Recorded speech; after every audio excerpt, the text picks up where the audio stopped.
এই কোরআন কোনো বক্তার জন্য নয়, এই কোরআন কোনো তার জন্য নয়, এই কোরআন কোনো ব্যক্তি বিশেষের জন্য নয়। এই কোরআন হলো সমগ্র মানুষের জন্য, সর্বস্তরের মানুষের জন্য মহাগ্রন্থ আল কোরআন, মানব জাতির সংবিধান, মুসলমানের সংবিধান। কথা ঠিক কিনা? অতএব এই কোরআন কারো বাপ দাদার পৈতৃক সম্পত্তি নয়, কোন দলের কোরআন নয়, কোন ব্যক্তির কোরআন নয়, কোন গোষ্ঠীর কোরআন নয়, কোন ইসলামী দলেরও কোরআন নয়, অনইসলামিক দলেরও কোরআন নয়। গোটা মানব জাতির হেদায়েতের জন্য হলো কোরআন। কথা ঠিক কিনা? আমার আল্লাহ বলছেন, শাহরু রমাদানাল্লাযী উনজিলা ফীহিল কুরআন হুদাল লিন্নাসি ওয়া বায়্যিনাতিম মিনাল হুদা ওয়াল ফুরকান।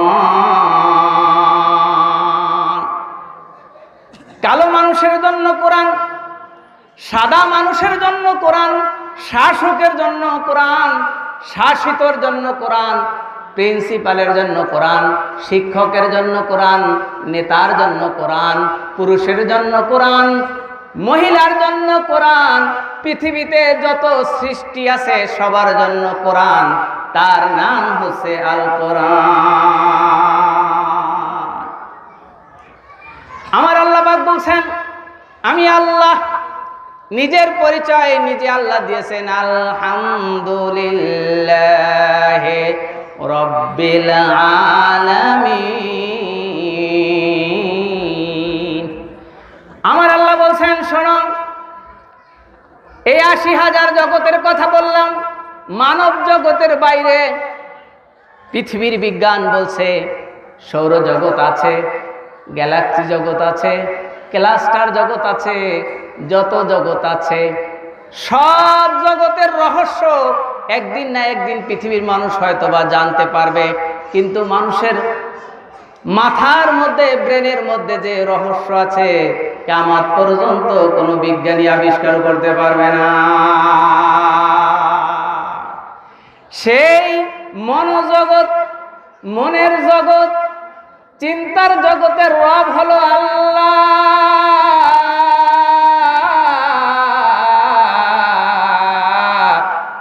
আমার দেহ তরি চালানের মালিক হলো আল্লাহ। এই জন্য আমার আল্লাহ বলছেন, লিল্লাহি মুলকুস সামাওয়াতি ওয়াল আরদ। আসমানের মালিক আল্লাহ, জমিনের মালিক আল্লাহ, আপনার মালিক আল্লাহ, সবার মালিক আল্লাহ। ঠিক কিনা বলেন? আমি আমার ভাইদেরকে বিনয়ের সাথে বলতে চাই, বলেন তো আপনি কি আপনার নিজের মালিক? এখানে এমন কেউ আছেন যে বলতে পারেন, হুজুর আমি আমার নিজের দেহের মালিক? কেউ বলতে পারবেন? এরকম সাহস কারো নাই। কারণ হলো এই, কথা বলতেছে সাথে সাথে হার্ট অ্যাটাক করে পড়ে যাচ্ছে নিস্তেজ হয়ে, তাইলে বোঝা গেল নিজের জীবনের মালিক নিজে না। আসমানের মালিক আল্লাহ, জমিনের মালিক আল্লাহ। এই জমিনের মধ্যে বাংলাদেশ আছে না নাই? জোরে বলেন, এই জমিনের মধ্যে বাংলাদেশ নামক ভূখণ্ড আছে না নাই? তাইলে বাংলাদেশের মালিক কে? জোরে বলেন, বাংলাদেশের মালিক কে? আল্লাহ বলছেন, লিল্লাহি মুলকুস সামাওয়াতি ওয়াল আরদ। ক্ষমতার মালিক আল্লাহ। চিল্লায়ে বলেন সুবহানাল্লাহ। ক্ষমতার মালিক কোন নেতা নয়, ক্ষমতার মালিক কোন নেত্রী নয়, ক্ষমতার মালিক কোন জনগণ নয়। ক্ষমতার মালিক হলো আল্লাহ, জনগণ হলো ওসিলা। আমাদের দেশের সংবিধান মানুষকে কুফর শিখায়, মানুষকে শিরক শিখায়, বরং সংবিধান এভাবে লিখতে হবে, ক্ষমতার মালিক আল্লাহ, জনগণ হলো ওসিলা, জনগণ ক্ষমতার মালিক নয়, অসম্ভব। এই জনগণের মালিকই তো আল্লাহ, ক্ষমতার মালিক আবার জনগণ হয় কিভাবে? এটা সংবিধানে লেখা আছে। আমার নেতৃস্থানীয় যারা আছেন তারা সেটা উপরে বলেন, আপনার উপরে আবার বলবে, মাননীয় প্রধানমন্ত্রীকে বলেন, তিনি নামাজি মানুষ, ভালো মানুষ, তাকে বলেন এখানে একটা কুফরি মতবাদ আছে, এই কুফরি মতবাদ মতবাদ এদেশের 92% মুসলমান কখনো হৃদয়ে মানতে পারে না। যতক্ষণ সংবিধান আছে ততক্ষণ মানতে আমরা বাধ্য, কিন্তু আমরা কেন একটা শিরকি কুফরি একটা চিন্তা মানবো? আমরা এটা পরিবর্তন চাই। এদেশের জনগণ হিসাবে, এদেশের মানুষ হিসাবে, এদেশের ভোটদাতা হিসাবে, এদেশের একজন স্বাধীন চেতা মানুষ হিসাবে আমরা চাই এই কুফরি মতবাদটা পরিবর্তন হোক। সেই স্লোগান গোয়ালগ্রাম থেকে, গোপালগঞ্জ থেকে, মাননীয় প্রধানমন্ত্রীর এলাকা থেকে উচ্চারিত হোক। এই জন্য আপনারা স্লোগান তুলুন যে জনগণ ক্ষমতার মালিক নয়, জনগণ হলো ক্ষমতার ওসিলা, ক্ষমতার মালিক হলো আল্লাহ। কথা ঠিক কিনা বলেন? যদি এইটা কেউ বিশ্বাস করেন তাহলে তার শিরক হয়। কি হয়? একটু জিকির করেন, লা ইলাহা ইল্লাল্লাহ, সুবহানাল্লাহ,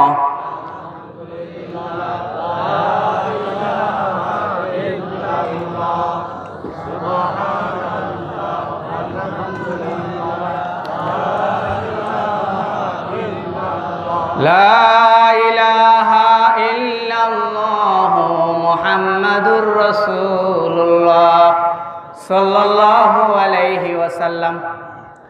আমরা গোপালগঞ্জের মানুষ, মাদারীপুর ফরিদপুরের মানুষ, প্রধানমন্ত্রী আমাদের কাছের মানুষ। কথা ঠিক কিনা? প্রধানমন্ত্রীতে আমরাই বুঝ দেব, আমরাই পরামর্শ দেব, আমরা ভালো পরামর্শ দেব। কথা ঠিক কিনা? এখন প্রধানমন্ত্রীর পাশে যদি কিছু রাম বাম নাস্তিক মোরতাদ ইসলাম বিদ্বেষী থাকে, সেই অনুযায়ী যদি প্রধানমন্ত্রী পরামর্শের কারণে সিদ্ধান্ত নেয়, তাহলে গোটা জাতির বিরুদ্ধে সেই সিদ্ধান্ত যাবে। কথা ঠিক কিনা? আপনারা গোপালগঞ্জের মানুষ, আমরা গোপালগঞ্জের মানুষ। আমরা মাননীয় প্রধানমন্ত্রীকে স্পষ্ট করে বলে দিতে চাই, আপনি একজন দিনদার মানুষ, আপনার বাবা একজন দিনদার মানুষ ছিল, তাকে আল্লাহ জান্নাতুল ফেরদাউস নসিব করুক। কিন্তু খবরদার নাস্তিক বেঈমানদের খপ্পরে পড়ে কখনো এদেশের 92% মুসলমানের বিরুদ্ধে কোনো আইন, কোনো বিধান আপনি দিবেন না। এটি আমাদের দাবি, প্রাণের দাবি, আমাদের হৃদয়ের দাবি। কথা ঠিক কিনা? এই দাবিটা তো আমরাই করতে পারি, তিনি আমাদের অভিভাবক।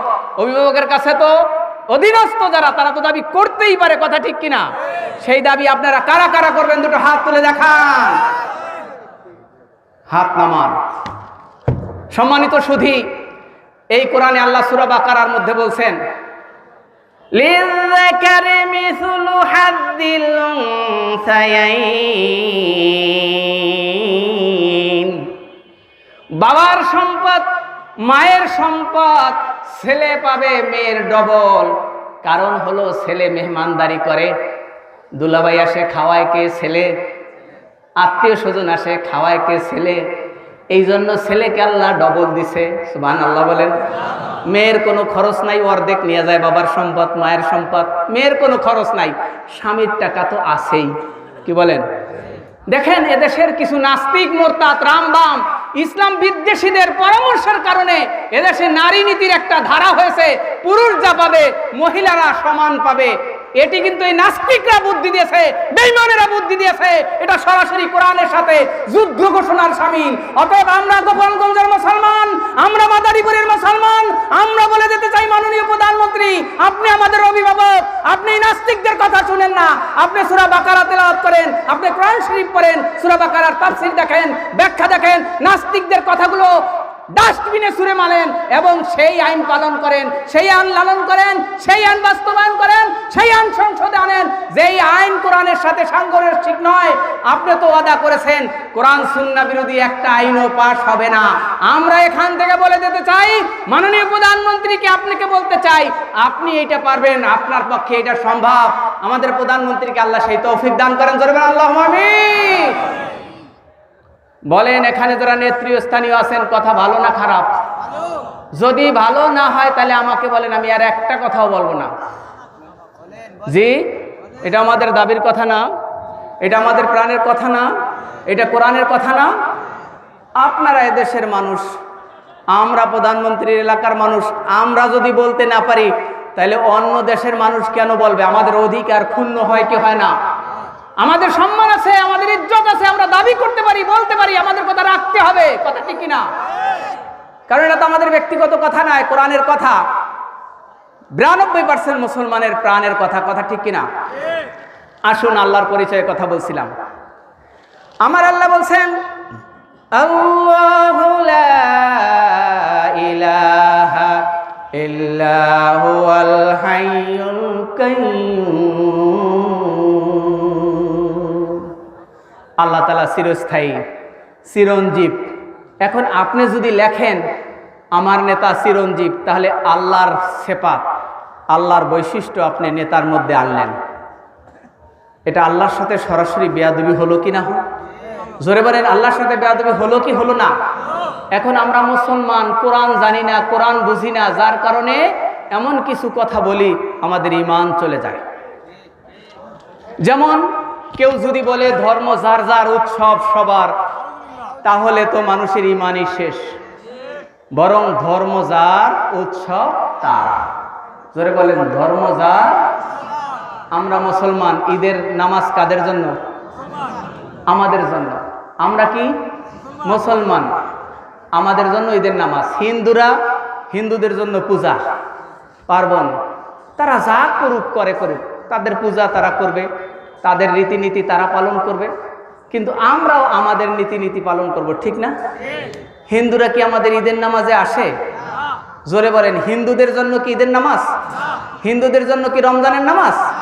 হিন্দুদের জন্য কি যাকাত? তাইলে ধর্ম যার, উৎসব। জোরে বলেন, ধর্ম যার, ধর্ম যার, ধর্ম যার, উৎসব তার। নাকি ভুল বললাম? যার ধর্ম তার উৎসব। হ্যাঁ, রাষ্ট্র হিন্দু ধর্ম পালনের জন্য সুযোগ করে দিবে, বৌদ্ধ ধর্ম পালন করার জন্য সুযোগ করে দিবে, মুসলমানের ধর্মকর্ম পালনের জন্য সুযোগ করবে, এটা রাষ্ট্রের দায়িত্ব। কিন্তু যার ধর্ম সে পালন করবে, যার ধর্ম সে পালন করবে। ধর্ম যার, উৎসব তার। উৎসব যার, ধর্ম তার। তাইলে ঈমান বাঁচবে। কি বাঁচবে? আমরা কি ঈমান বাঁচাতে চাই না ঈমান ধ্বংস করতে চাই?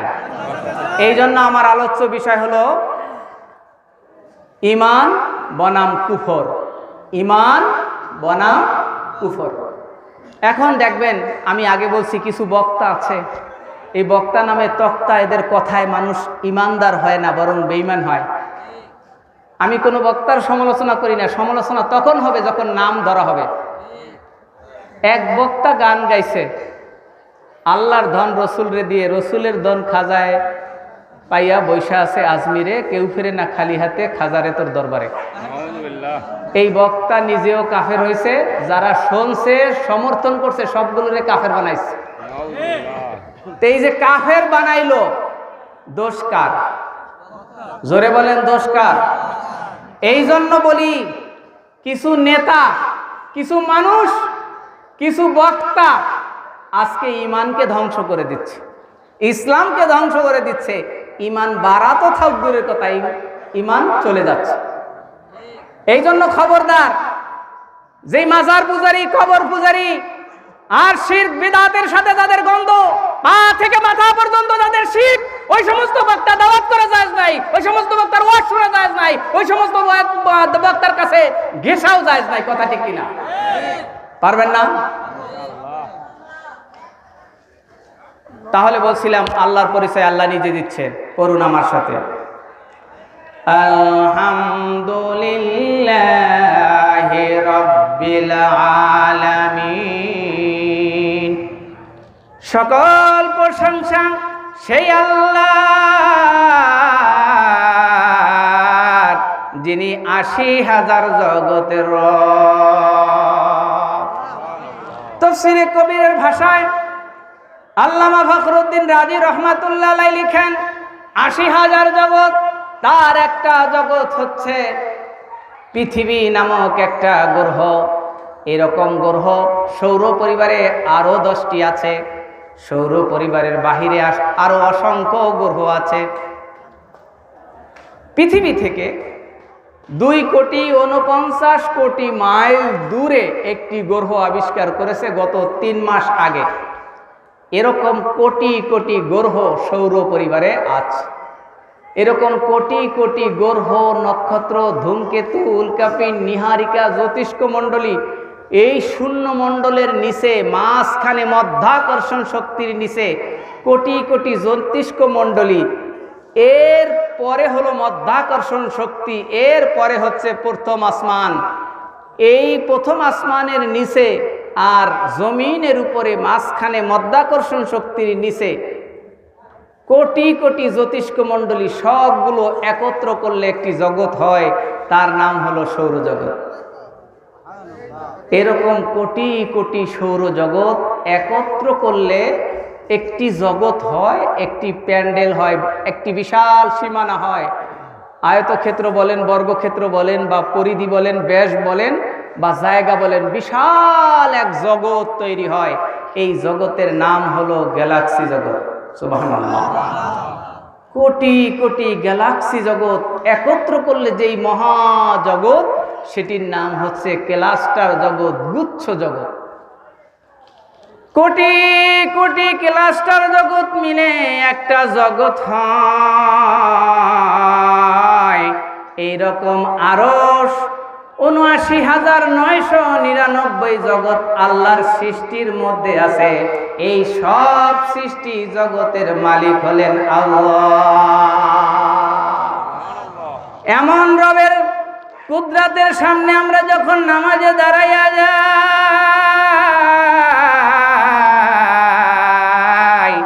যখন সূরা ফাতিহা তেলাওয়াত করি, আমার মালিক রব আরশে আজিম থেকে বান্দার সিজদার মধ্যে তার কুদরতি পা বিছাইয়া দিয়া আল্লাহ তাআলা তার পিঠের মধ্যে কুদরতের হাত বুলাইয়া বলে, হামিদানি আব্দি, বান্দা আমার প্রশংসা যখন করেছো, তোমার সব গুনাহ আমি রহমান মাফ করে দিলাম। এই জন্য আল্লাহ পরের আয়াত বলছে, আলহামদুলিল্লাহি রাব্বিল আলামিন আর রহমানির রহিম। এই জন্য আল্লাহ এরপরে পরিচয় দিলেন রহমান আর রহিম। বলছিলাম আল্লাহর পরিচয়, আল্লাহর পরিচয় দিতে গিয়ে আল্লাহ তাআলা ৮৫১টি জায়গায় কোরআনে কারিমে নিজের পরিচয় নিজে দিয়েছেন। সুবহানাল্লাহ। এই ৮৫১ জায়গার তাফসীর আপনাদের শোনাতে আমি সক্ষম হব না, সময় নেই। আমার পরেও আরো প্রোগ্রাম আছে, কথা ঠিক কিনা? এবারে আসেন দ্বিতীয় আমি যেই শব্দটি তেলাওয়াত করছি, আমার সাথে পড়েন, হুয়াল্লাযী আরসালা রাসূলাহু বিল হুদা ওয়া দীনিল হক লিইয়ুযহিরাহু আলাদ-দীনি কুল্লিহি ওয়ালাউ কারিহাল মুশরিকুন। তিনি সেই মহান রব যিনি স্বীয় রাসূলকে সত্য দিন সহকারে সংবিধান হিসেবে কোরআন দিয়েছেন। উদ্দেশ্য হচ্ছে জীবনের সকল ক্ষেত্রে ইসলাম কায়েম করা। আর ইসলাম যখন কায়েম হবে, মুশরিকদের শরীরের মধ্যে আগুন ধরে যাবে, মুশরিকদের শরীরে ভালো লাগবে না। কিন্তু আফসোস, মুসলমানের ঘরের সন্তান কোরআনের কথা বললে, হক কথা বললে, সত্য কথা বললে কিছু মানুষের শরীর চুলকায়। আছে না নাই? এই চুলকানি থাকার কথা ছিল কাফেরদের, চুলকানি থাকার কথা ছিল মুশরিকদের। কিন্তু মুসলমানের সন্তান কোরআনের কথা বললে, কোরআনের অর্থনীতি, সমাজনীতি, রাজনীতি, পররাষ্ট্রনীতি, স্বরাষ্ট্রনীতি, ব্যক্তিনীতি, পরিবার নীতি, সব নীতির কথা স্পষ্ট করে যখন বলা হয়, তখন কিছু সন্তানের শরীরের মধ্যে আঘাত লাগে, চুলকানি শুরু হয়। বুঝতে হবে নিশ্চয়ই এদের শরীরের মধ্যে শিরক আছে, শরীরের মধ্যে কুফর আছে, নাহলে কোরআনের কথা শোনার পরে মাথা নত করতো, পারতো আর না পারতো কমপক্ষে বলতো, হুজুর যা বলছে ঠিক বলছে, আমার ব্যর্থতা আমি পারতেছি না। কথা বলেন না? দেখা যায় কিছু নাস্তিকের বাচ্চা, বেঈমানের বাচ্চা আলোচনা করে, এরপরে মাইক ছিনিয়ে নেয়। আপনারা বিভিন্ন ইউটিউবে ভিডিও দেখছেন কি দেখছেন না? আমি উদাত্ত কণ্ঠে আহ্বান করি, ওই সমস্ত নাস্তিকের বাচ্চা, অবৈধ ঘরের অবৈধ সন্তান, পারলে আলমগীর আনসারীর মাইকটা কেড়ে নেও। কোন বাপের বেটা আছে, কোন মায়ের সন্তান আছে, পারলে মাইকটা এখান থেকে, গোয়ালগ্রাম থেকে কেড়ে নেও, আমি দেখে ছাড়বো তাকে।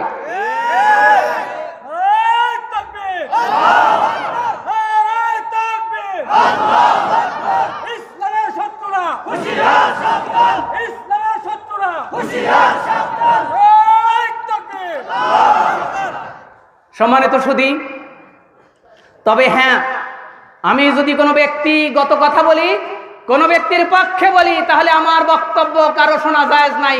আমাকে এখান থেকে বেইজ্জতি করে বের করে দিবেন। বোঝেন নাই কথা?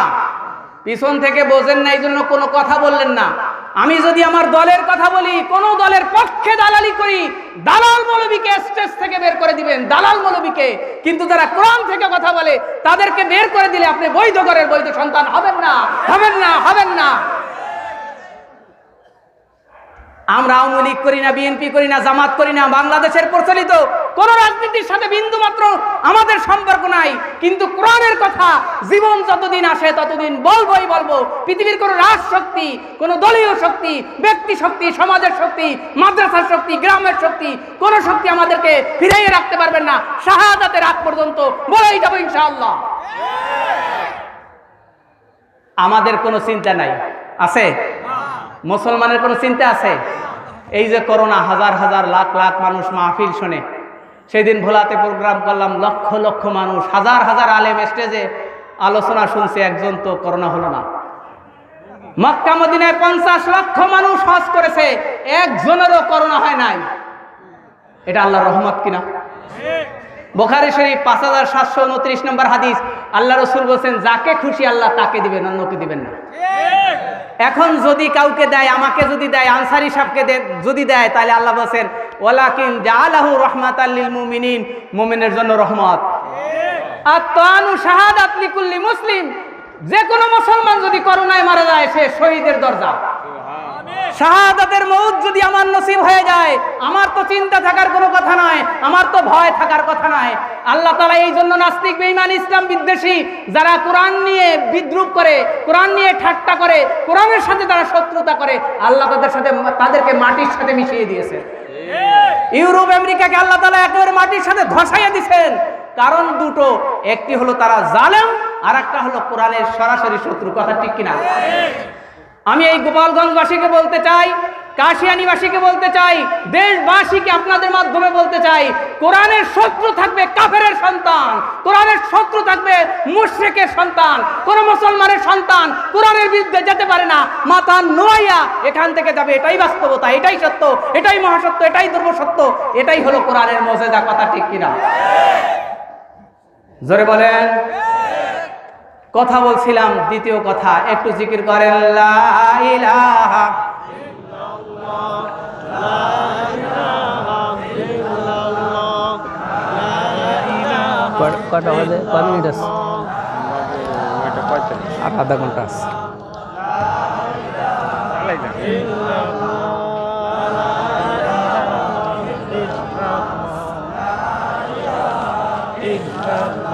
লা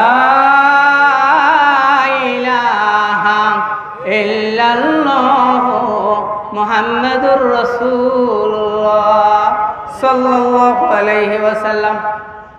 হাজিরিন, আমি আগেই বলছি, এই কোরআন কারো বাপদাদার সম্পদ, এটা আমাদের সবার সম্পদ। এই জায়গায় যারা বসে আছেন, হয়তো আপনি এক দল করেন, আমি তো কোনো দল করি না, আরেকজন আরেক দল করে, কিন্তু কোরআন সবার। ঠিক কিনা? এই ক্ষেত্রে কি কোনো দ্বিমত আছে? এই ক্ষেত্রে কি কোনো দ্বন্দ্ব আছে? এই ক্ষেত্রে কি কোনো ভুল বোঝাবুঝির সুযোগ আছে? যদি দল দুটো হতো, স্টেজ হইতো দুইটা, তারপরে এক স্টেজের লোক আর একজনের সাথে মারামারি করতো। কথা ঠিক কিনা? যদি আওয়ামী লীগের মিটিং হইতো, তাহলে দেখা যেত দুই গ্রুপের মধ্যে মারামারি। বিএনপির যদি মাহফিল হইতো বা এরকম প্রোগ্রাম হইতো, দেখা যাইতো ছাত্রদল যুবদল লাগছে। দেখেন না খবর? কিন্তু এখানে কোনো লাগালাগি আছে? আমরা সব দলের মুসলমান আছি, কিন্তু কোনো গ্যাঞ্জাম আছে? কেন নাই? কেন কোনো দলীয় কথা নাই? কেন নাই? কোনো ব্যক্তি স্বার্থে কথা নাই। যত কথা সব আল্লাহর কোরআনের জন্য, যত কথা সব আল্লাহর জন্য, যত কথা সব আল্লাহর দ্বীনের জন্য, যত কথা সব দ্বীন কায়েমের জন্য। এছাড়া আমরা অন্য কথা বলি না। আল্লাহ বলেন, আমার আসদাকু মিনাল্লাহি হাদিসা, যারা কোরআন নিয়ে কথা বলে তার সত্য কথা বলে, আর বাকিরা যারা বক্তব্য করে তারা চাপাবাজি করে। চাপাবাজি মৌলবীরা করে না, চাপাবাজি আলেম করে না, চাপাবাজি করে দুনিয়ার মানুষগুলো, আল্লাহর আলেমগুলো, উলামায়ে কেরামেরা কোরআন নিয়ে কথা বলে। আর যারা কোরআন নিয়ে কথা বলে তারা সত্য কথা বলে, কোনো দলীয় কথা বলে না। এই জন্য আগেই বলছি যে এই মৌলবী দলীয় কথা বলে, ওই রকম মৌলবীর দাওয়াত করবে না। কথা ঠিক কিনা? আমরা গোটা জীবনে দেখছি দল না করে নিরপেক্ষ থেকে ইসলামের খেদমত করা যায়। যারা দল করে সেটা তাদের কথা ভালো, কিন্তু আমি আমার ব্যক্তিগত জীবনে দেখেছি, আমি আর্মি হেডকোয়ার্টারে সেনাপ্রধানের মসজিদে জুমার নামাজ পড়াই, সব ডিজিএফআই, এনএসআই, ডিবি সব গোয়েন্দা দেখছে হুজুরে যা কয় টাটকা টাটকা কথা কয়, কোনো ফাইজলামি কথা কয় না, হুজুরে কোনো দল করে না, অতএব হুজুর থাকবে। কথা বলেন না? আর যদি কোনো দল করতাম তাহলে কি থাকা সম্ভব ছিল? কথা বলেন, তাহলে কি থাকা সম্ভব ছিল? এই জন্য দল না করে কিছু ওলামা একরাম যদি নিরপেক্ষ থাকে তাহলে তাদের দ্বারা ইসলামের খেদমত হয়। যারা দল করে সেটা তাদের প্রশ্ন, এটা আমি তাদের বিষয়ে বলতে চাই না, আমি আমারটা বলতে চাই। কি বলেন? আমি অন্যদেরটা বলতে চাই না। বলছিলাম একটি হলো আল্লাহ, দ্বিতীয়টা হলো রাসূলুল্লাহ সাল্লাল্লাহু। হাদিস সাক্ষী রাসূলুল্লাহ সাল্লাল্লাহু আলাইহি ওয়াসাল্লাম, তার সম্বন্ধে হাদিসের মধ্যে এসেছে, তিনটা হাদিস পড়ব। আন আবি হুরায়রা রাদিয়াল্লাহু তাআলা আনহু আন্নাহু ক্বাল খাতাবানা রাসূলুল্লাহ সাল্লাল্লাহু আলাইহি ওয়াসাল্লাম ফাকালা আইয়ুহান নাস ক্বাদ ফুরিদা আলাইকুমুল হজ ফাহুজ্জু ফাকালা রাজুলুন ইয়া রাসূলাল্লাহ আকুল্লা আম ফাসাকাতা হাত্তা ক্বালাহা সালাস ফাকালা লাউ কুলতু নাম লাওয়াজাবাত ওয়ালামা ইসতাতাতুম ফাইন্নামা হালাকা মান কানা ক্বাবলাকুম বিকাসরাতি সুআলিহিম ওয়া ইখতিলাফিহিম আলা আম্বিয়াইহিম ফাইদা আমারতুকুম বিশাই ফাতু মিনহু মাসতাতাতুম ওয়া ইযা নাহাইতুকুম আন শাই ফাদাউহু রাওয়াহু মুসলিম। সুবহানাল্লাহ। আবু হুরায়রা রাদিয়াল্লাহু তাআলা আনহু বলেন, হযরতে আকরা ইবনে হাবিস রাদিয়াল্লাহু তাআলা আনহু বিশ্বনবীর আলোচনার মধ্যে দাঁড়িয়ে গিয়ে প্রশ্ন করলেন, জিজ্ঞেস করলেন, ইয়া রাসূলুল্লাহ, ইয়া হাবিবাল্লাহ, আপনি আমাদেরকে হজ করার জন্য নির্দেশ দিলেন, হুজুর প্রত্যেক বছরে কি আমাদের উপরে হজ ফরজ? রাসূলুল্লাহ কোনো কথা বললেন না, চুপ রইলেন। সাহাবী আবার প্রশ্ন করলেন, ইয়া রাসূলুল্লাহ, প্রত্যেক বছরে কি হজ করা লাগবে কিনা? আল্লাহ রাসূল চুপ রইলেন, কথা বললেন না। সাহাবী তৃতীয়বার প্রশ্ন করলেন, ইয়া রাসূলুল্লাহ, প্রত্যেক বছর হজ করতে হবে কিনা? আল্লাহর নবী বললেন, আকরা বিন সাবিত, শোনো, লাউ কুলতু নাম, আমি বিশ্বনবী যদি হ্যাঁ বলতাম, লাওয়াজাবাত, ফরজ হয়ে যেত, তোমরা সেটি প্রত্যেক বছর হজ করতে পারতে না। শুনে রাখো, তোমাদের পূর্বপুরুষেরা বেশি প্রশ্ন করেছে, বেশি প্রশ্ন করার কারণে তারা ধ্বংস হয়ে গেছে। আমি বিশ্ব নবী যা নির্দেশ দেই তা তোমাদের উপরে পালন করা ফরজ, যা নিষেধ করি তা থেকে বিরত থাকা হারাম।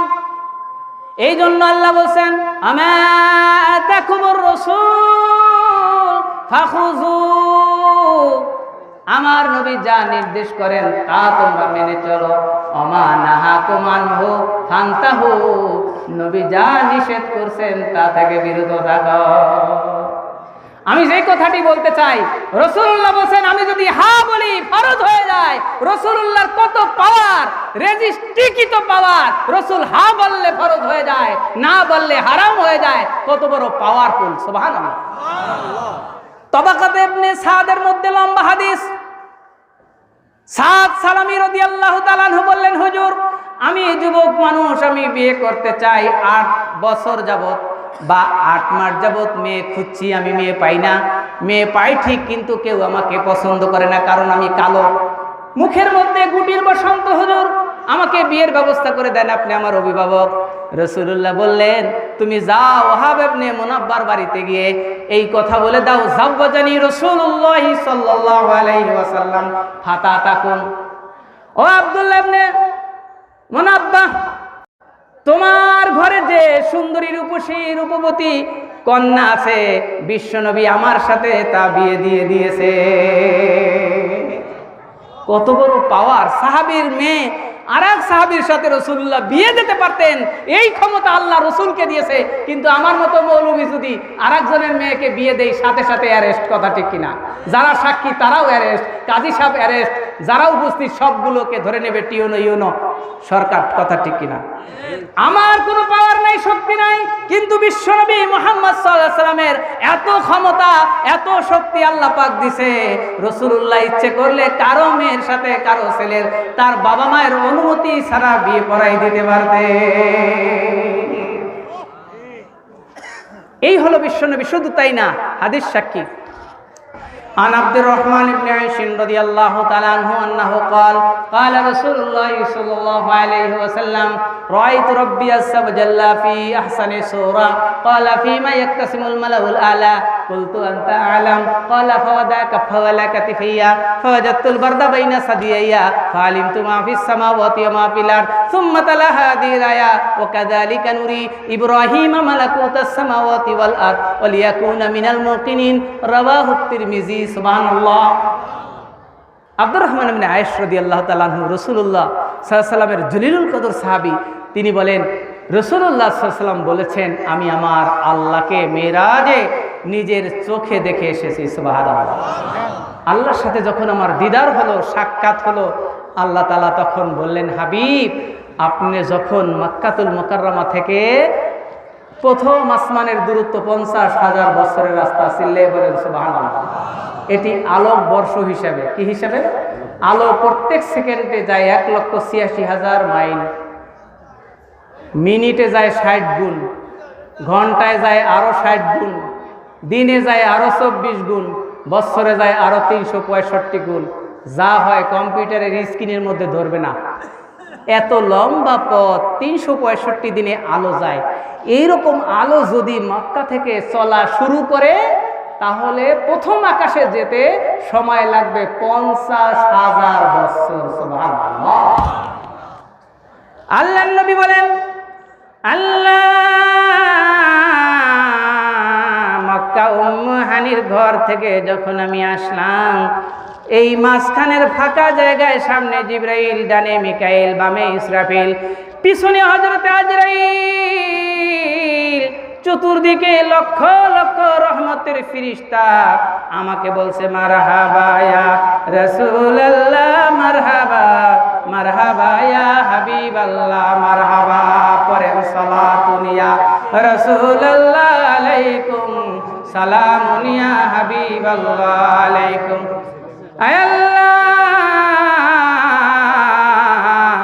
মক্কা থেকে যখন রওনা হলাম, সামনে হযরতে জিবরাইল, ডানে মিকাইল, বামে ইসরাফিল, পিছনে হযরতে আজরাইল। কি হইছে হুজুররা? What is this? I am speaking here, you are talking on the stage. Is it correct or wrong? I want to know to you. When I will speak, then you have must hear my speech with your ear. It's the duty of a hearer. When the lecture of Quran will run or will go, then all kinds of people, all kinds of men will hear with their ear. It is the rules and resolution of hearing Quran. So everybody, not only alim, not only principal, not only muhaddis, not only leader, not only hearer, not only men, but all kinds of men will hear by his ear, by his heart. That means his attention will be 100% at the time of the speaking. It is the Mu'jiza of Quran. It is the rules of Quran. It is rules of Islam. So you must have to hear my speech. Otherwise, you may go out from the stage. I have nothing to do. If you want to stay here, you can stay. But if you want to go, you go and sleep.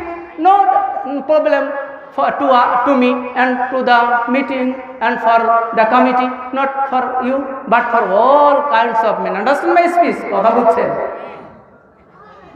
বেয়াদবি নিলেন? জোরে বলেন, বেয়াদবি নিলেন? ক্যান্টনমেন্টে যখন আমার পরীক্ষা হলো, বড় বড় ব্রিগেডিয়ার কর্নেলেরা পরীক্ষা নিল। এক পর্যায়ে আমাকে প্রশ্ন শুরু করলো ইংরেজিতে। আমিও মাশাআল্লাহ ইংরেজিতে আমি বললাম, sir, English is more comfortable then Bengali or Arabic or any other language. You may ask me in English language. I have no problem to answer your question at any time, any place, at any situation, any question. I can answer your question and it is very easy for me. তো স্যাররা খুব খুশি হলেন, আলহামদুলিল্লাহ। এখানে আমি সুবিসা হুজুর থাকতে প্রিন্সিপাল হয়ে আসার কথা ছিল, তখন আমি আলেমে ইংরেজি পড়াইতাম। একদিন ক্লাস টেস্ট দিল, তখন মৌলানা শিহাবুদ্দিন গোয়ালগার হুজুর আলেম ফার্স্ট ইয়ারে পড়ে। আমি আসলাম, আমি পাইছিলাম 38-50-এ। এরপরে বাকি যারা পাইছিল আলহামদুলিল্লাহ, যাই হোক বললাম না। তো যাই হোক, ওলামা একরাম যদি ভাষা জানে তাহলে সাধারণ মানুষের জন্য গ্রহণযোগ্যতা বাড়ে, ইসলামের জন্য গ্রহণযোগ্যতা বাড়ে। এটা অহংকার না। যদি অহংকার করি, জিহ্বা আল্লাহ কেটে নিবে, জাহান্নামে নিক্ষেপ করে দেবে, সন্দেহ। এই জন্য আমার ছাত্রদেরকে বলি, তোমরা বাংলা শিখবা মাতৃভাষা হিসেবে, ইংরেজি শিখবা আন্তর্জাতিক ভাষা হিসাবে, আরবি শিখবা কোরআনের ভাষা হিসেবে, জান্নাতের ভাষা হিসেবে। কথা ঠিক কিনা? কমপক্ষে এই 3টা ভাষা একজন মানুষকে শিখতে হবে, যদি সে জাতিকে কিছু দিতে চায় বা দিতে ইচ্ছা করে। আমরা জাতিকে কিছু দিতে চাই, কোরআন জাতিকে কিছু দেয়। আপনাদের ধৈর্য আছে?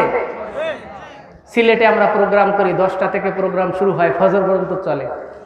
এটা ভালো সিস্টেম, কিন্তু 1টা-2টায় প্রোগ্রাম শেষ করলে অসুবিধা হচ্ছে, ফজরের নামাজ পড়তে পারেন, হয় 11টায় শেষ, আর না হয় ফজর পর্যন্ত চললে। এইটা হলো মাহফিলের সিস্টেম। যাই হোক, মাঝখানে কথা বললাম। আর একটু দুরূদ শরীফ পড়েন,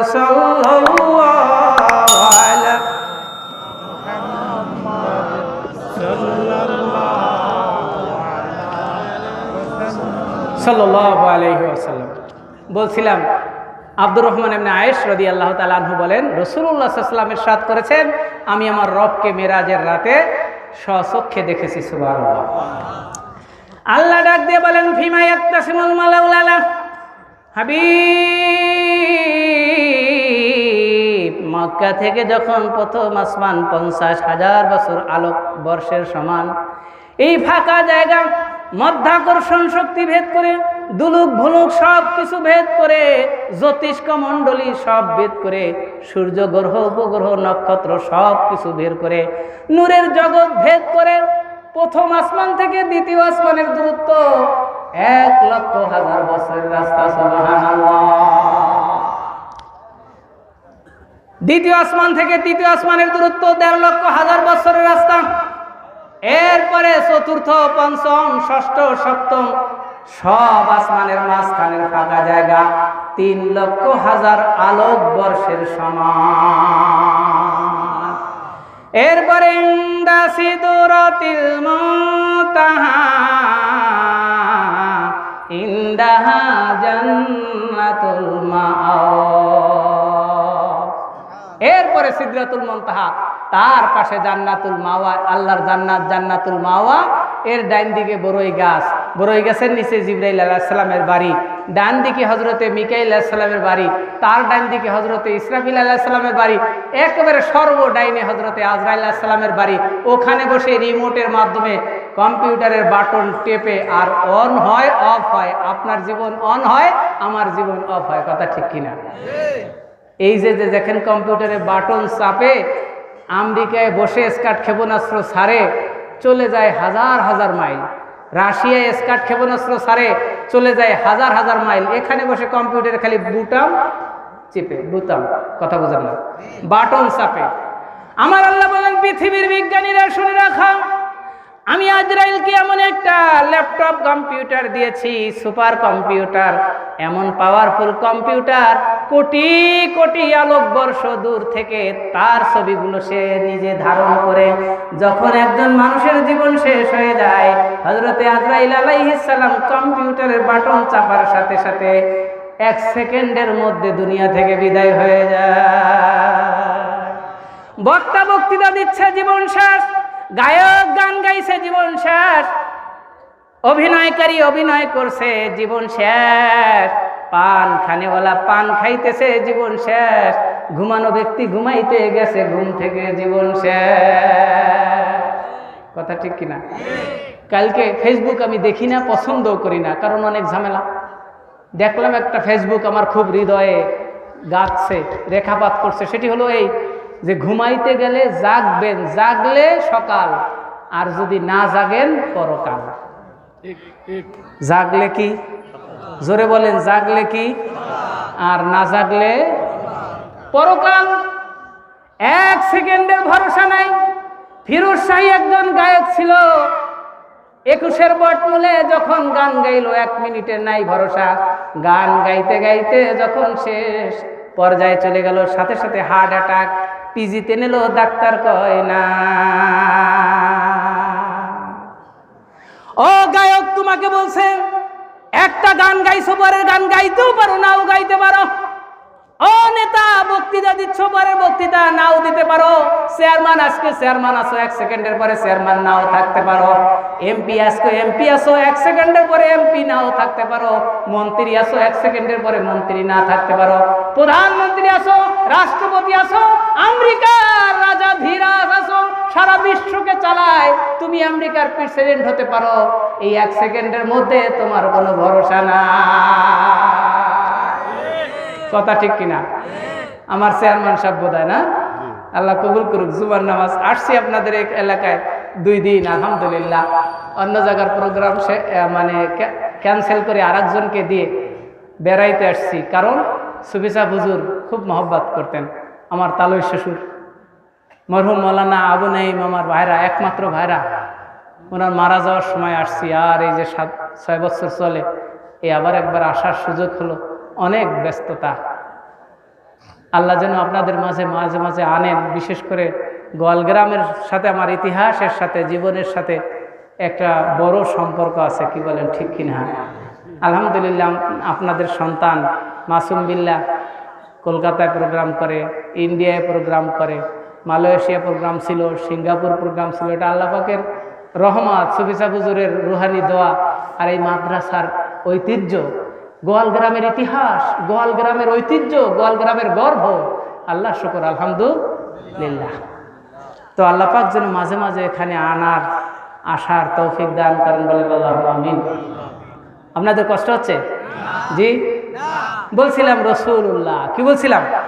দেখেন, ওলামায়ে কেরাম আছে, কোরআনের বাইরে, হাদিসের বাইরে একটা কথাও বলিনি। এখানে অনেক বক্তা আছে, আমি দেখছি ডানে বামে অনেক আলোচক আছেন।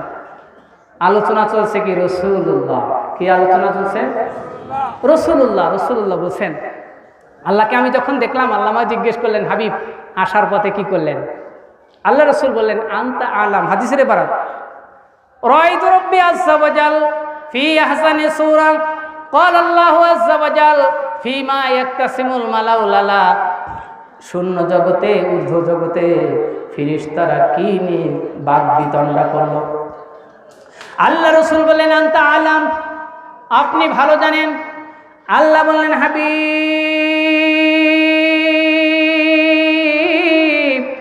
দিনের নবী মুহাম্মদ, আপনার নুরানি জবান থেকে আমি আল্লাহ শুনতে চাই, বলে। আল্লাহর হাবিব বলেন, মাবুদ, আমি যখন প্রথম আসমানে আসলাম, আদমের সাথে দেখা হলো, দ্বিতীয় আসমান, তৃতীয় আসমান, চতুর্থ আসমান, পঞ্চম, ষষ্ঠ, সপ্ত আসমান ভেদ করে যখন 7 আসমানের উপরে উঠলাম, দেখলাম সিদরাতুল মুনতাহা। আল্লাহ আপনার একটা জান্নাত, ওই জান্নাতের পাশে দেখলাম 4টা নদী। 2টো নদী জান্নাতে গেছে। মুসলিম শরীফ জেলদে আউয়াল কিতাবুল ঈমানের হাদিস, লম্বা হাদিস। রাসূলুল্লাহ বললেন, আমি যখন মেরাজে গেলাম তখন দেখলাম জান্নাতুল মাওয়ার পাশ দিয়ে 4টা নদী, 2টো জান্নাতে গেছে আর 2টো দুনিয়ায় এসেছে। সুবহানাল্লাহ। পৃথিবীর বিজ্ঞানীদেরকে চ্যালেঞ্জ করছে কোরআন, পৃথিবীর বিজ্ঞানীদেরকে চ্যালেঞ্জ করছে হাদিস। 7 আসমানের উপরে নদী আছে, ওই নদী বেয়ে বেয়ে 6 আসমানে আসছে, পঞ্চম আসমানে এসছে, চতুর্থ আসমানে এসছে, তৃতীয় আসমানে এসছে, প্রথম আসমানে এসছে, দ্বিতীয় আসমানে এসছে, এরপরে জমিনে এসছে। একটার নাম নীল আর একটার নাম ফোরাত। পৃথিবীর জ্ঞানীরা, পৃথিবীর স্কুল কলেজ ইউনিভার্সিটির বন্ধুরা, কিয়ামত পর্যন্ত যদি তোমাদের টেলিস্কোপ দিয়ে, মাইক্রোস্কোপ দিয়ে, কম্পিউটার দিয়ে, সুপার কম্পিউটার দিয়ে যদি তোমরা গবেষণা করো, এই জমিনের সাথে প্রথম আকাশের সাথে একটা নদী আছে, নদী বের করতে পারবে না কিয়ামত। কোন মানুষ আজ পর্যন্ত জানে না। রাসূলুল্লাহ আজ থেকে 1500 বছর আগে, 1500 বছর আগে বলে দিয়েছেন, এই প্রথম আসমান থেকে নদী একটা বের হয়ে আসছে, একটা গেছে নীল আর একটা গেছে ফোরাত। তাই নীল ফোরাতের আপনার ইরাকে পাবেন, কিন্তু প্রথম আসমানে সংযোগ পৃথিবীর কোনো মানুষ পায় নাই, আমার বিশ্বাস কিয়ামত পর্যন্ত পাবে না। তাহলে যদি বলতে হয় পৃথিবীর মধ্যে শ্রেষ্ঠ বিজ্ঞানী, শ্রেষ্ঠ জ্ঞানী, প্রথম নবচারী, প্রথম আসমান ভ্রমণকারী, সর্বশেষ আসমান ভ্রমণকারী, আসমানে যাওয়ার কোনো তো সুযোগ নাই, মধ্যাকর্ষণ শক্তি তো ভেদ করতে পারে নাই। এই জমিন থেকে চাঁদে মাত্র গিয়েছে, মঙ্গল গ্রহের ছবি এনেছে, এরকম কোটি কোটি গ্রহ আছে, যাওয়ার সুযোগ নাই। কিন্তু হায়াতুন নবী, জিন্দা নবী, বিশ্ব নবী রহমাতুল্লাহ আলামিন এই জমিন থেকে মধ্যাকর্ষণ শক্তি ভেদ করে প্রথম আসমানে গিয়েছে, সুবহানাল্লাহ। দ্বিতীয় আসমানে গিয়েছে, তৃতীয়, চতুর্থ, পঞ্চম, ষষ্ঠ, সপ্তম আসমানে গিয়েছে। আল্লাহ বলছেন, হাবিব 7 আসমানে কি দেখলেন? আল্লাহর হাবিব বললেন, আল্লাহ 7 আসমানে যখন আমি আসলাম, সিদরাতুল মুনতাহা দেখলাম, তাকদীরের মাঠ দেখলাম, বহু কিছু দেখলাম। এরপরে জিবরাইল যখন বলল আমি আর যেতে পারবো না, আমি হইলাম সামান্য আলোর তৈরি, নূরের তৈরি, আর আপনি পাওয়ারফুল নূরের তৈরি, আপনি পাওয়ারফুল নূর, পাওয়ারফুল জগতে যেতে পারবে। ওই পাওয়ারফুল জগতে যাওয়ার মতো বডি কনস্ট্রাকশন আমি জিবরাইলের না। হাবিব, সামনের জগৎ শুধু নূর, এটি আরো বেশি নূরের তৈরি, পাওয়ারফুল নূর, ভূগর্ভস্থ ওই অদৃশ্যমান ওই শূন্যমণ্ডল, মহাশূন্য, শুধুমাত্র অগ্নিয়গিরির অগ্নুৎপাতের মতো আগুন, ওই জগতে আমি জিবরাইলের যাওয়ার মতো বডি কনস্ট্রাকশন দিয়ে আমি আল্লাহর সৃষ্টি নই, আপনি সামনে যান। এইবার যায় নামাজের মতো রব রব যখন এসে গেল রাসূলুল্লাহ, তখন উপরের দিকে উঠতে থাকলেন।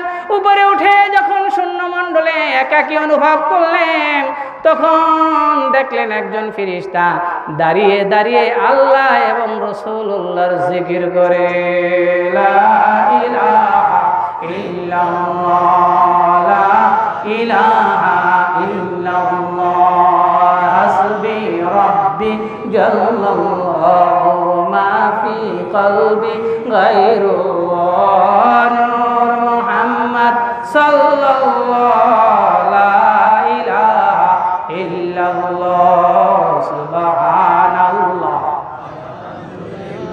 লা ইলাহা।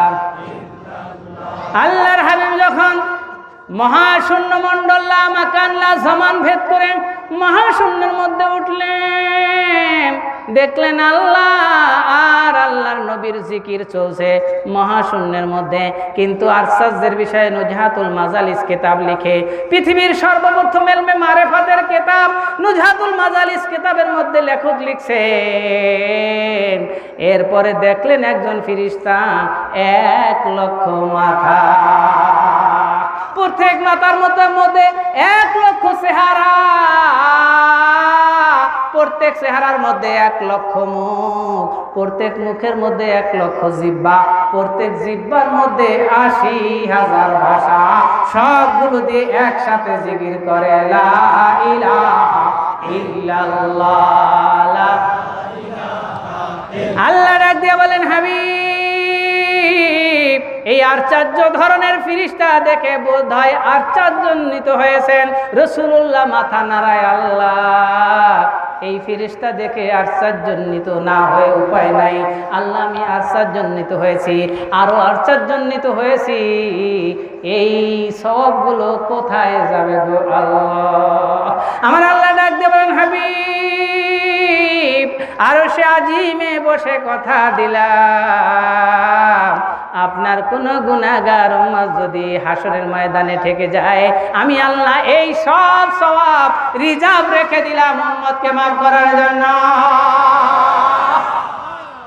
এই হলো রাসূলুল্লাহ সাল্লাল্লাহু আলাইহি ওয়াসাল্লাম।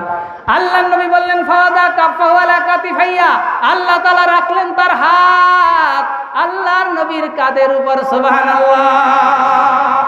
আল্লাহ রসুল বললেন ফালিম তুমা ফিস সামাওয়াতি ওয়া মা ফিল আরদ, আমি আসমানের মধ্যে যা কিছু আসে বিশ্বনবী সরাসরি দেখি।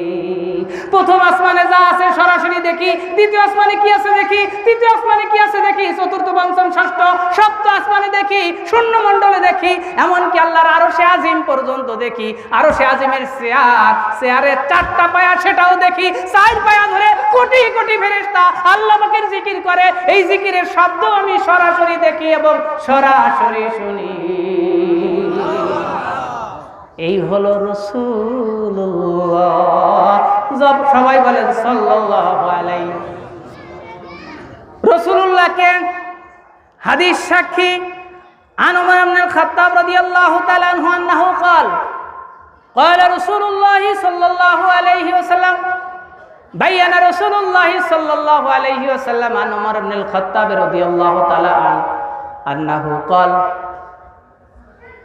أنه قال بينما نحن عند رسول الله صلى الله عليه وسلم ذات يوم اصطلع علينا رجل شديد بياض الثياب شديد سواد الشعر لا يرى عليه أثر السفر ولا يعرفه منا أحد حتى جلس إلى النبي صلى الله عليه وسلم فأسند ركبتيه إلى ركبتيه ووضع كفيه على فخذيه وقال يا محمد أخبرني عن الإسلام قال الإسلام أن تشهد أن لا إله إلا الله وأن محمدا رسول الله وتقيم الصلاة وتؤتي الزكاة وتصوم رمضان وتحج البيت إن استطعت إليه سبيلا قال صدقت قال فاخبرني عن الإيمان قال أن تؤمن بالله وملائكته وكتبه ورسوله واليوم الآخر وتؤمن بالقدر خيره وشره قال صدقت قال فاخبرني عن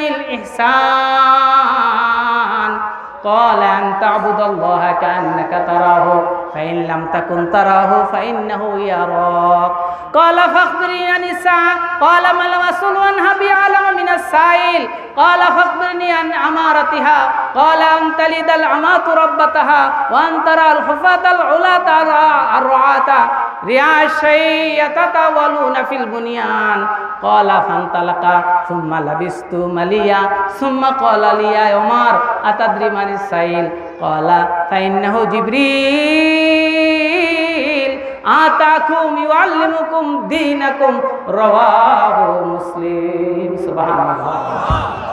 লম্বা হাদিস, এখানে রাসূলুল্লাহর পরিচয় হযরতে জিবরাইল আমিন দিয়েছেন। তার মানে হচ্ছে আল্লাহ বলেন ইসলাম হচ্ছে আনতাশহাদু আল্লা ইলাহা ইল্লাল্লাহ, আল্লাহ ছাড়া কোনো ইলাহ নাই, আল্লাহ ছাড়া কোনো মাবুদ নাই, আল্লাহ ছাড়া কোনো ইবাদতের যোগ্য ব্যক্তি নাই, আল্লাহ ছাড়া কোনো বিধানদাতা নাই, আল্লাহ ছাড়া কোনো আইনদাতা নাই। কারো আইন মানি না, কারো বিধান মানি না, কেবলমাত্র আল্লাহর আইন মানি, আল্লাহর বিধান মানি। তার নাম হচ্ছে ইসলাম। দাবি করবেন মুসলমান, আল্লাহর আইন মানবেন না, মানুষের তৈরি করা আইন দিয়ে আপনি জীবন গঠন করবেন, আপনি দাবি করতে পারেন মুসলমান মুখে, কিন্তু আল্লাহর কোরআন রাসূলের হাদিস সাক্ষী দিচ্ছে আপনি প্রকৃত মুসলমান নন। শুধু তাই না, মুসলিম শরীফের হাদিস ওয়াইন সামা, যদিও ব্যক্তি নামাজ পড়ে, ওয়াইন সাল্লাহ, রোজা রাখে, নামাজ পড়ে, ওয়াজাইমা, নিজেকে মনে করে আন্নাহু মুসলিম, নিশ্চয়ই সে মুসলিম, অথচ সে মুসলিম না, সে হলো মুনাফিক। কেন মুনাফিক? কারণ হচ্ছে হাদিসে ইরশাদ আছে, মুসলিম শরীফ জেলদে আওয়ান কিতাবুল ঈমানের মধ্যে আসছে, কারণ হচ্ছে সে মুমিন না, নামাজ পড়লেও মুমিন না, মুসলমান না, রোজা রাখলেও মুসলমান না, মুমিন না, যদি সে ইসলামের সাথে দুশমনি করে। আপনার যত বড় পাগড়ি থাকুক, যত বড় জুব্বা থাকুক, যত বড় তাহাজ্জুদ থাকুক, যত বড় আপনার পোশাক থাকুক না কেন, আপনি ইসলামকে পূর্ণাঙ্গ জীবন বিধান হিসেবে যদি মানতে না পারেন, পূর্ণাঙ্গ মুসলমান না। আর যদি ইসলামের শত্রুর সাথে শত্রুতা করেন, আপনি খাঁটি মুনাফিক, খাঁটি বেঈমান। কেন বেঈমান? আল্লাহর নবী বলেন ওয়াবিউদিনাহু বিআরজিম মিনাদ দুনিয়া, বক্তার একটা বক্তৃতা পাওয়ার জন্য, বক্তার একটা মাহফিল পাওয়ার জন্য হক কথা বলে না, দলীয় কথা বলে, যে দল তাকে নিয়ে এসেছে তার কথা বলে। এই বক্তাকে আল্লাহ তাআলা মুসলমান হিসাবে স্বীকৃতি দেয় না। যে লোক নামাজ পড়ে ইসলামের সাথে শত্রুতা করে সে তাকে আল্লাহ মুসলমান হিসাবে স্বীকৃতি দেয় না। যে রোজা রাখে কিন্তু ইসলামকে জীবন বিধান হিসাবে মানে না, আল্লাহ তাকে স্বীকৃতি দেয় না। কারণ হলো সে দিনকে বিক্রি করে দুনিয়ার কিছু বিনিময়ের মাধ্যমে। যারা দুনিয়ার বিনিময়ে ইসলামের সামান্য স্বার্থকে জলাঞ্জলি দেয়, এরা মুসলমান নয়, এরা মুসলমান নয়, এরা মুসলমান নয়, এরা খাট্টা মুনাফিক, এরা কাট্টা মুনাফিক, এরা মুনাফিকের বাচ্চা, কোনো সন্দেহ নেই। হাদিস সাক্ষী عن عمر بن الخطاب رضي الله تعالى عنه أنه قال بينما نحن عند رسول الله صلى الله عليه وسلم استلى علينا رجل شديد بياض الثياب وشديد سواد الشعر لا يرى عليه أثر السفر ألا يعرفه منا أحد حتى جلس إلى النبي صلى الله عليه وسلم فأسند ركبتيه إلى ركبتيه ووضع كفيه على فخذيه إلى آخر الحديث। বিশ্বনবী মুহাম্মদ সাল্লাল্লাহু আলাইহি ওয়াসাল্লাম হাদিসের মধ্যে ইরশাদ করেছেন, যে ব্যক্তি আল্লাহকে আল্লাহ বলে স্বীকার করে, আল্লাহর বিধানকে জীবন বিধান হিসেবে মানে, সেই হচ্ছে প্রকৃত মুসলমান। তার মানে হলো মাথা থেকে পা পর্যন্ত যার ইসলাম সে হলো মুসলমান। ঘরের মধ্যে যার কোরআনের শাসন আছে, বিধান আছে, সে হলো মুসলমান। যেই সমাজের মধ্যে মুসলমান কোরআনের বিধান অনুযায়ী চলে, বিধান অনুযায়ী তার সমাজকে চালায়, সে হলো সামাজিকভাবে মুসলমান। রাষ্ট্রীয়ভাবে যে ইসলামকে কোরআনকে শুরু থেকে শেষ পর্যন্ত মানে, সে হলো রাষ্ট্রীয় মুসলমান। আন্তর্জাতিকভাবে যে কোরআনের বিসমিল্লাহর বা সূরা নাসের সিন বাস, that means Quran is enough for you, sufficient for you. Al Quran is sufficient for you, for your family, for your society, for your country, for the world, not only world but also all over the world. Quran is the institution of Islam, Quran is the institution of Muslim. তার নাম হলো আন্তর্জাতিক মুসলমান। একটু জিকির করেন লা ইলাহা ইল্লাল্লাহ, লা ইলাহা ইল্লাল্লাহ। সম্মানিত সুধী, সূরা সফের 5টি বিষয়ের কথা আমি আপনাদের সামনে বলতে চাইছিলাম। একটা কথা বলা হলো রাসূলুল্লাহ, দ্বিতীয় কথাটি বলা হলো, আর 3টি কথা অব্যক্ত রইল। যেহেতু